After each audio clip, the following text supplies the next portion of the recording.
You collected the laptop, shut off email, and moved on. That feels clean, like the chapter is closed. But what if they can still open your files, payroll, or a vendor account next month? And it looks like a normal login. Because it is. Would you find out before money leaves, trust breaks, or a regulator forces the issue? I'm Kevin, CEO of Sentree Systems. When someone leaves, the real danger is the access you assumed disappeared. Owners are busy, emotions run high, and offboarding gets treated like cleanup. So I want you to make 3 decisions that protect your business after the goodbye. Decide what you will verify, decide how fast it happens, and decide who owns it. Get those 3 right, and you cut the odds of a quiet, expensive surprise. Because most small business security problems aren't Hollywood hacks. They're normal access used at the worst moment. The first mistake is believing deactivating email means the person is gone everywhere. In most small companies, access lives in more places than you think. Shared files, payroll, banking, marketing tools, scheduling, and vendor logins can stay open quietly. Some tools keep people signed in on their phone or home computer, or they saved a password once, and the tool keeps letting them back in. So the laptop comes back, and access still exists somewhere else. Here's what that looks like. An employee resigns on Friday. You collect the device, and Monday feels like a relief.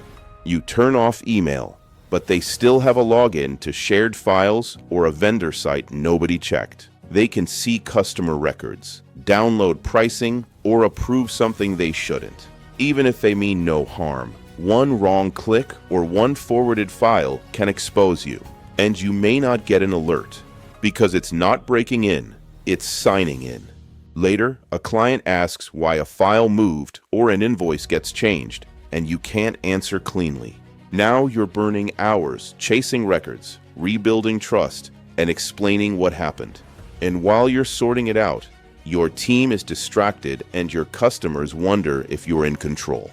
So don't trust probably. Make it normal to verify every door is closed. If a system can move money, expose customer data, or change operations, it belongs on your list.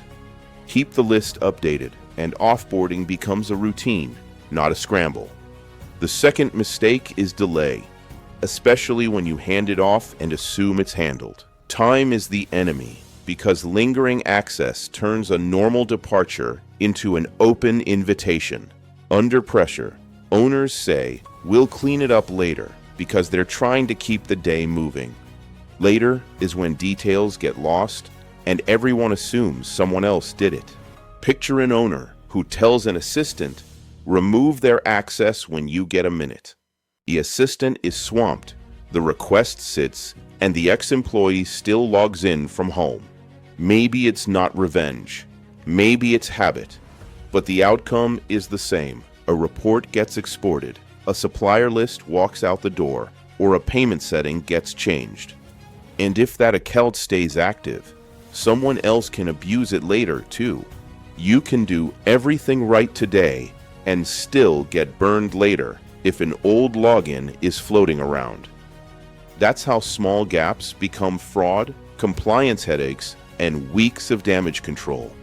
If you ever have to answer your insurance company or a regulator, "We meant to" won't hold up.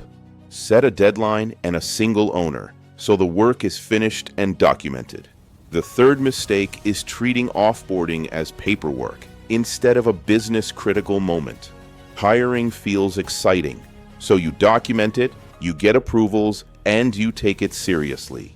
Exits feel awkward, so people rush, skip steps, and hope nothing breaks. Here's the snapshot. An employee leaves during a tense week. No one wants to stir things up, and their access in a key tool never gets removed. Later, they're still in the system, and nobody notices until something goes missing or a customer complains. That hope is expensive when it turns into downtime, a breach, or a client asking tough questions. Offboarding is the last chapter of the relationship, and it deserves the same structure as day one. The goal isn't perfection or paranoia. The goal is repeatability. So every departure closes every door the same way. In practice, that means a short written routine and someone accountable for the final sign-off. When you treat it like a real business process, you protect your team and your reputation. You also show your staff that security is part of how you run the business.